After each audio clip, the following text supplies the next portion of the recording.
This is Law Bites, a podcast with Michael Geist. Bill C-34, the Safe Social Media Act, has quickly become a lightning rod for debate since its introduction earlier this month. The issue that has invariably topped the list for discussion is the kids' social media ban, which proponents argue is needed as a stopgap measure to protect children while companies address ongoing design and safety concerns, while critics, myself included, make the case that the bans don't work, can actually place kids at greater risk, and cause broader societal harms, including serious privacy risks. Now, Bill C-34, along with the recently introduced Bill C-36, a privacy reform bill, will be covered from multiple angles on this podcast in the weeks ahead. For the moment, I'm pleased to rebroadcast a recent episode of the Globe and Mail's The Decibel podcast. I was invited to appear on the program, where, as you'll hear, I was interviewed by Cheryl Sutherland about Bill C-34, the ban, and online harms and safety more broadly. I'm grateful to the Globe for granting permission to rebroadcast the episode on my podcast uncut in its entirety. We now have a sense of the government's plans to regulate online harms.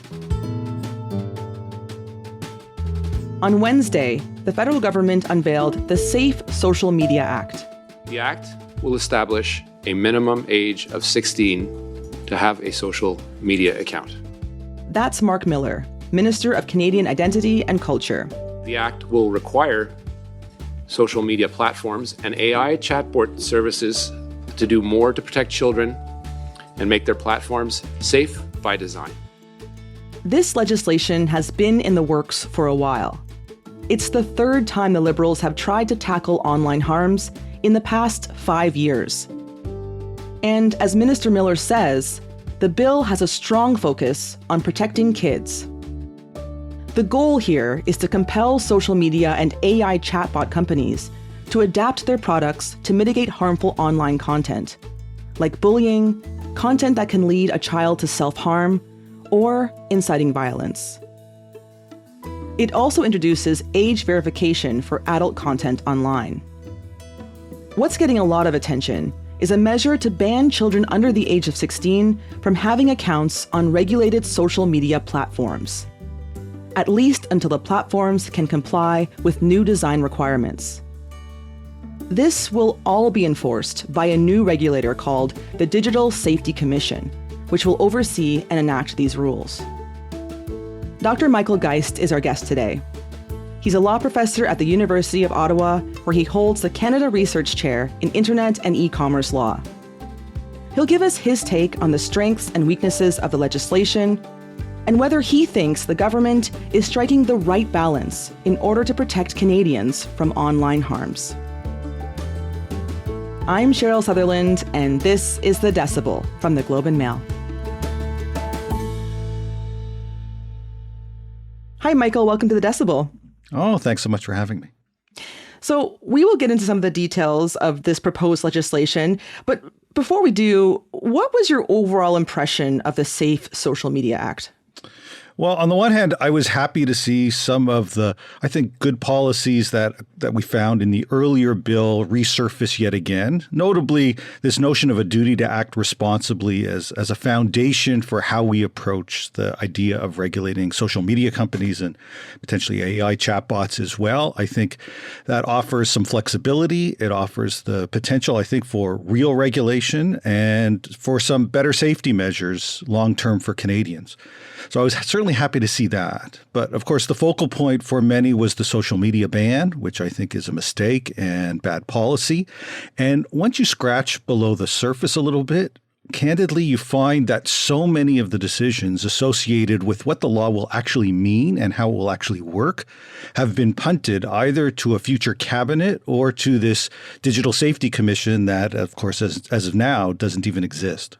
Something you mentioned there that you do like is this idea of flexibility. Can you explain that a little bit more? Yeah, I like it in part because I think we need to recognize that services, if we're talking about AI chatbots or talking about social media companies, or frankly, it could be other services. There is the prospect of including other operators that are on the web or applications as well. One size fits all when dealing with these different kinds of services, I don't think works. The reality is a chatbot and a social media company aren't the same for the purposes of some of the harms that might arise or some of the design issues that we might want to focus on. And so having that kind of overall framing around a duty to act responsibly to be fleshed out in terms of what that might mean for design, what it might mean from a transparency perspective, I think is the right way to go. It I think better ensures that we can have fit for purpose rules for the various kinds of services. Okay, let's talk about one thing you said that you are not in agreement with, which is this headline part of the legislation, right? Which is this ban for those under 16 from regulated social media platforms until those companies or platforms comply with child-safe design requirements. What are the privacy issues you see here? Let's start with that. Sure. So we can start with privacy. I think there are a number of concerns here, but privacy is a good place to start. And the privacy concerns are that if you take an approach like this, where you say that the service should be unavailable for a certain segment of users and you define it by age, what you effectively do is ensure that everyone who uses the service has to move ahead with verifying how old they are. To ensure that it's only people over 16, you've got to ensure that they're over 16. And so that means that tens of millions of Canadians are going to have to go through some sort of age verification process or potentially what's known as an age estimation process. And that's for using everything from posting a picture to Facebook or Instagram to TikTok to potentially even registering an account for comment on a service like Reddit. But that idea of tens of millions having to age verify, likely to a third-party company located outside the country where Canadian privacy laws may be less effective, I think poses pretty significant privacy risk. Right. When it comes to age estimation, this is the idea that basically some of these companies kind of have a sense of who you are online and what you click on, and therefore they're estimating your age based on your usage, right? Yeah, it's actually a bit more than that. So it starts by actually looking at your picture online. So open up your camera. Let's see what your face looks like. And they try to estimate how old you are based on that. Now, for someone like myself, this will be pretty easy to determine that I'm over the age of 16. But when we're talking about trying to determine between 15-year-olds and 16-year-olds, 17-year-olds, that becomes much more difficult. And so what these age estimation technologies then do is that they then dig into who are your friends? What kind of language do you use when you post? Where do you visit if you can capture some of those sorts of things? And so suddenly you're engaged in widespread surveillance for the purposes of trying to identify how old someone is.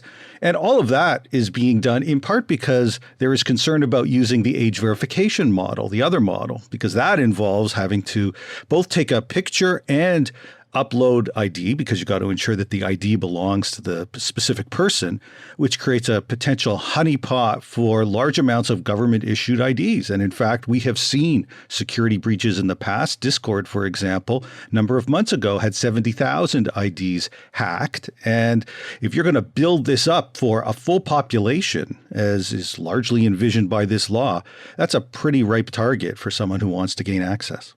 So the argument here is that this perhaps could lead into kind of a surveillance state. Well, it definitely, I think, increases the amount of surveillance as part of that process. And I think, to be clear, this notion of having to ensure that everybody has to go through this process, I think, frankly, raises some constitutional related issues, both in terms of shutting off a segment of society who also has charter rights in terms of access to freedom, and creates obviously barriers for people who want to gain access. And there are even questions as to who will collect this. This law also weaves in some of the pornography sites. Well, when we've talked about with other legislation the possibility of age verification or age estimation for pornography sites, it's been clear nobody wants those sites to have this ID. People are really sensitive about having their IDs collected by those kinds of sites. Again, the legislation doesn't make clear who exactly is doing this. Are we doing one-off identifications to each of these individual sites? Are we doing it to some third party? Can we trust that third party? There are no Canadian-based services right now that offer these kinds of services. There's a lot of question marks. And what we do know is that experts in the field have quite recently called for a moratorium on using these kinds of technologies until, frankly, the technology gets a whole lot better in terms of being able to assure that we've got effective privacy. The argument from the government is that, we need to sacrifice a certain level of privacy in order to protect children. But what do you see as a better solution here?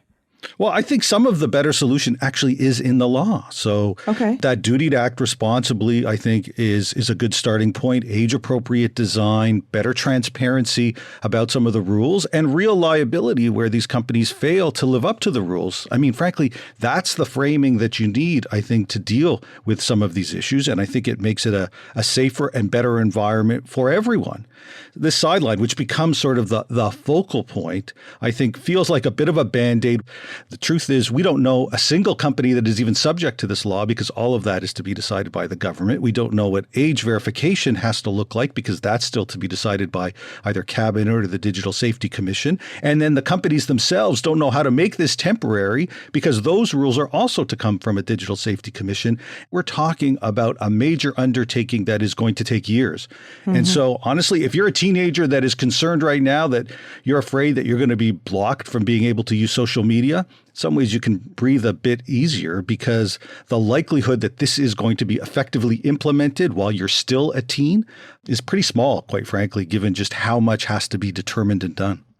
So one of the things you mentioned here is this Digital Safety Commission, which is this body that will set standards for companies and enforce and issue fines. What do you think some of the challenges would be with leaving so much of the detail to a body that, like you said, hasn't been set up yet? Well, I just think that as a start, it clearly creates just an enormous amount of uncertainty, frankly, for those that are looking for solutions and for those that may find themselves subject to compliance, because we're starting quite literally from zero. And I appreciate that someone has to enforce this. The CRTC, I don't think, is an appropriate venue for that. And so a Digital Safety Commission, in that sense, makes some sense. You need someone to do this. And ideally, you want a body that's got some real expertise. But all this is going to take a lot of time. And in a prior bill, the government tried to apportion some of this out through a three-pronged approach. So they had a commission, they had a digital safety office, and they had a digital safety ombudsperson. And so the idea was that there would be different responsibilities. Some would be involved in the enforcement and regulation. Some would take in complaints. Some would raise awareness and literacy and skills so that people could do a better job of navigating some of these kinds of challenges. They've now brought all of that into this single body. And so when you do that, that means you've got a single body that develops regulations and guidance. It assesses the compliance. It manages complaints. It conducts audits, issues compliance orders. It levies the penalties, decides the exemptions that we just talked about. So there is just a ton there. Much of the entire system is going to be paid for by the companies that are being regulated. At least that's what the government says. But all of these issues are still to be determined. So when we talk about penalties that this Digital Safety Commission can enforce, it's the maximum penalty for contravening the new law would be $10 million or 3% of the gross global revenue of the offending company. I'm curious, is the value created by people under 16? Like, would that kind of fine make sense? Like, how important are kids under 16 to these companies? Well, I think they're surely important. I don't think that the penalty numbers, which it should be noted actually are slightly lower than they were in a prior iteration. So the government's lowering this perhaps with an eye to potential pressure from the United States. We've seen this play out on other digital laws. Perhaps they're thinking about what can they put forward that is likely to pass muster with the U.S. and not become yet another red flag from a trade perspective. But I think for these companies, listen, we're talking about some of the wealthiest companies in the world. And so at the end of the day, they're able certainly to take on some of these penalties, especially if it's the dollar amount. Once you get into percentage of revenues, then it becomes increasingly significant. And lots of countries or jurisdictions are using that general model. So I don't think it is really about the value of kids. Some of these services will tell you, let's say in the eye space, they are happy to to apportion out or keep out certain of these kids. And even in social media, the very youngest of those kids, many of the services don't want on their platform either. But I think the penalties aren't really there as part of an assessment of the value. It's more about trying to send a strong signal that, the government takes this seriously. It wants to ensure that there's compliance, and they've got the hammer of potentially significant penalties where companies fail to meet those requirements. One of the core tensions here is that the Canadian government is trying to introduce regulations for companies that are mainly based in the US, right? And we've seen other situations where either the companies pull out of the market entirely, and that's what happened with Meta, with the Online News Act. Why would this be any different? Well, it might not, although I think that the general move towards greater safety measures in dealing with these platforms is, in fact, a global phenomenon. We are seeing this take place everywhere because the concerns are similar in different places. In the case of the Online News Act and Meta didn't pull out. It removed one of the functionalities within some of its services on Facebook and Instagram. The real question, I think, is not so much is a company going to pull out altogether. I'm not sure that there's anything in here that would leave a company saying they can't continue to operate at all in Canada, although, again, we'll see what some of the specifics are. You never know. There might be some specifics that they say they can't live with. I guess a real possibility, though, is that there might be certain services that they offer that they say they can't offer in Canada, given some of the requirements they face. At this stage, I don't know that there's anything there that even hits that threshold, in part because we don't have the specifics. And so I think at the moment, the companies will probably say, we want to be able to work with this, and the duty to act responsibly and standing up some sort of regulator to deal with that kind of meets some of their expectations in terms of some of the kinds of things they're facing in multiple jurisdictions. So it's not a completely new concept. Where they're more likely to have concerns is going to be certainly at the very top, just the amount of uncertainty with this legislation. And then also, I think things like bans, the potential coverage far beyond what you might typically expect in terms of social media or AI chatbots are also, I think, going to get some of those companies' attention. You bring up this idea about duty to act responsibly and that companies are, willing to do this. But I'm just always thinking about this, is there too much onus on the companies to do the right thing here? What do you think it takes to actually compel a company to do the right thing? Well, I think it's pretty clear that sort of self-regulation alone has not worked. And so regulation is needed. Now, I think we have to recognize going in, of course, these are powerful companies, but it isn't so much the power of these companies. It's that they come in with their own sets of expectations, their own concerns, their own expertise, quite frankly, in dealing with some of these issues. We should recognize for all the criticisms of these companies, and there is plenty of it that is well-deserved, they are companies that by and large have established pretty large, robust digital safety teams. They've got expertise in some of these issues. And even if they don't follow through in the way that we would hope, and that's why this next step is needed, that beats some of the alternatives that we do see online as well, where there are companies that simply say, we're going to just treat this as a Wild West and not really concern ourselves with these obligations at all. So, I think companies have invested in this, but there are clearly unseen tensions that exist in many instances for some of these companies, and that's why it is appropriate to step forward with regulatory frameworks. On the frameworks here, chatbots is also part of this proposed legislation. And when it comes to chatbots, the companies still have a duty to act responsibly. They also have to be more transparent with the tools and processes that flag harmful content. But for chatbots, there is no age restriction like with social media. What do you make of the fact that they haven't added age restrictions to chatbots? Yeah, I think the government struck the right balance when it comes to AI chatbots. I think it's kind of difficult to launch an AI strategy focused on adoption and use by Canadians last week and come back the following week and say you're going to actively exclude a whole segment of the population from even being able to use those services. I think they are critically important. They've got a range of different uses, and the idea that we would exclude a whole segment of users harms that segment of users. I think there is real value in these technologies and creating a society where people don't have the opportunity to actively engage with AI until they turn 17, I don't think sets them up very well for the future. I think the elements where they have focused on were the right ones. So that duty to act responsibly is something that we've seen in the United States at the state level trying to deal with some of these issues. They've identified certain concerns that can pop up with these services, and they're trying to deal with that. And the transparency piece when it comes to AI, I think is critically important. In light of the Tumbler Ridge case, it really shouldn't take the minister of AI a meeting with company officials to know what the corporate policies are when they're dealing with those kinds of issues. Everybody should know it.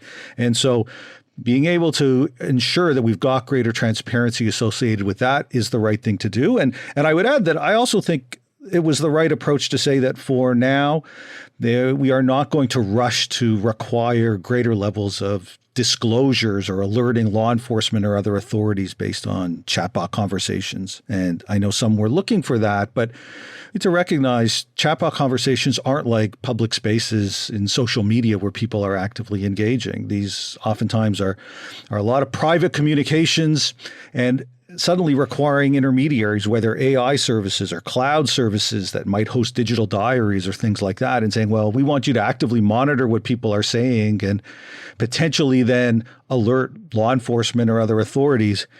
Moving in that direction creates some real risks. And it seems to me that at a minimum, you need very high thresholds before we jump into that kind of potentially automated reporting. I got to say something that's kind of surprising to me, and maybe it's just because I'm a bit naive, but, we've seen the harms of social media and now kind of like backtracking to fix what's happened, right? And now we have this opportunity with chatbots that, in fact, here they are. And, there's been kind of this conversation around, it's actually, let's give it some space. We don't know what the technology is going to do yet. It's too early to say. But I mean, doesn't it make sense to kind of create legislation in tandem with this technology as it's developing instead of kind of letting it see the harms it might do? I don't know. Yeah, I mean, I don't think it's about letting us see the harms. I mean, because I think this technology really does represent one where we can, rapidly identify some of the real benefits, but, easily recognize that there are some risks as well. So I think the starting point where there are requirements to mitigate certain risks is where they're starting. Having a better understanding of these services and what takes place by requiring transparency, I also think is really valuable and quite important. Too much of this is just really unseen. People just don't have a real sense of what takes place. It's pretty clear that legislating, at least in this space, is difficult because, as we've been talking about, this is going to take years, I think, to fully develop, when this area is going to be different in a week or two in terms of even just some of the kinds of models, because new ones are coming all the time.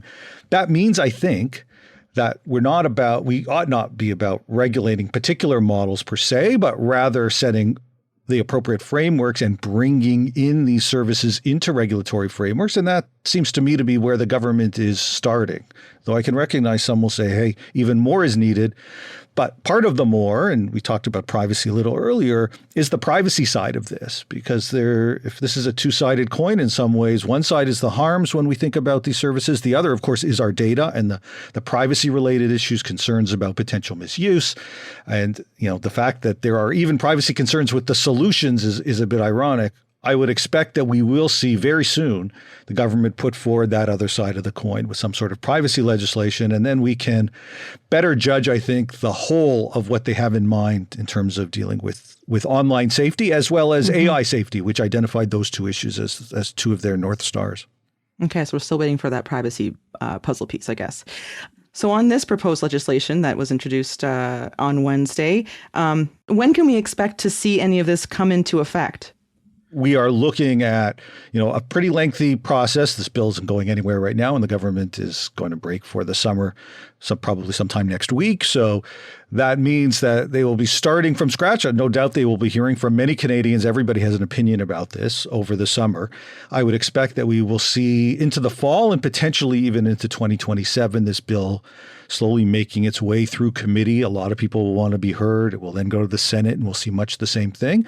The government has a majority, so we could see that bill passed sometime next year.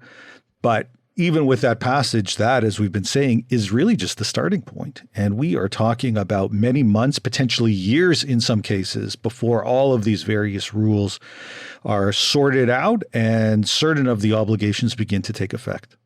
Government experts kept hammering this idea that changes at a societal level are important, right? And they brought up this idea that we have laws around seatbelts, but not everyone wears a seatbelt. But this change in law was important, right? Like, what do you make of that? Isn't there something to the fact that we do have to make changes at a societal level, and that perhaps this is kind of the step in the right direction? Like, this bill's not perfect, but shouldn't we at least maybe give it a chance? Well, yeah, and I'm not suggesting that we shouldn't. As I say, I think there are elements here that are good. In fact, I think my case would be that, we would have done better to have had a narrowly tailored bill focused on the elements, frankly, that were a little bit road tested in the past with the last piece of legislation that, frankly, there was generally a fair amount of acceptance of. At the margins, of course, there's always going to be some amount of disagreement, but you can fix some of that and actually then sort of signal not just that the government is acting, but acting urgently with a real priority, because they were introducing something that, had a real likelihood of, if not sailing through, moving quite quickly through this process. You're talking about platform regulation here, I'm talking right? about the pure platform regulation piece, Right. exactly. And it seems to me that if there's a disappointment here, which I think those that really have been calling for this kind of legislation for a long time now, for me, if I was in that camp, I would be disappointed because the government has once again loaded in so much. Last go round, they loaded in things that dealt with the criminal code and the Human Rights Act that became in many ways a distraction and a big source of concern, and it bogged the legislation down such that it ultimately died when the government had an election call. And in this instance, including things like the social media ban, including so much uncertainty associated with the law, including some of the pornography related stuff with mandated age verification that cuts across multiple kinds of services. I think all of this is going to prove to be enormously contentious. That's where we're going to spend a lot of our time. And the parts that could have made a difference more quickly are going to languish. And so to me, part of the mistake here is that government is going with almost an omnibus style legislation, throwing everything in. It's almost a kitchen sink approach when it comes to this. And it seems to me that a more narrowly tailored approach would have been both more effective, more likely to pass quickly, more likely to send the kind of message that you referenced to the public, saying we want to send a signal that this isn't a Wild West. We want to have regulations and we want to ensure that they're enforceable. And instead, I think they've set themselves up and set the public up for just this very long, arduous debate in which nobody is left really satisfied because they're going to have concerns about uncertainty, concerns about what's in the bill, and then, of course, for some, concerns about what's taking so long. Michael, leave it there. Thank you so much. Oh, that was great. Thanks so much for having me. That was Michael Geist, a law professor at the University of Ottawa and the Canada Research Chair in Internet and E-commerce Law. That's it for today. I'm Cheryl Sutherland. Our intern and associate producer is Cynthia Jimenez. Our producers are Madeline White, Rachel Levy-McLaughlin, and Michal Stein. Our editor is David Crosby. Adrian Chung is our senior producer, and Angela Pacenza is our executive editor. Thanks for listening. That's the Law Bites podcast for this week. If you have comments, suggestions, or other feedback, write to lawbites@pobox.com. That's LAWBYTES @POBox.com. Follow the podcast on Twitter @LawBitesPod or follow Michael Geist @MGeist. You can download the latest episodes from my website at michaelgeist.ca or subscribe at iTunes, Google, or Spotify. The Law Bites podcast is produced by Gerardo Lebron Laboy. Music by the Laboy brothers, Gerardo and Jose Lebron Laboy. Credit information for clips featured in this podcast can be found in the show notes at michaelgeist.ca. I'm Michael Geist. Thanks for listening and see you next time.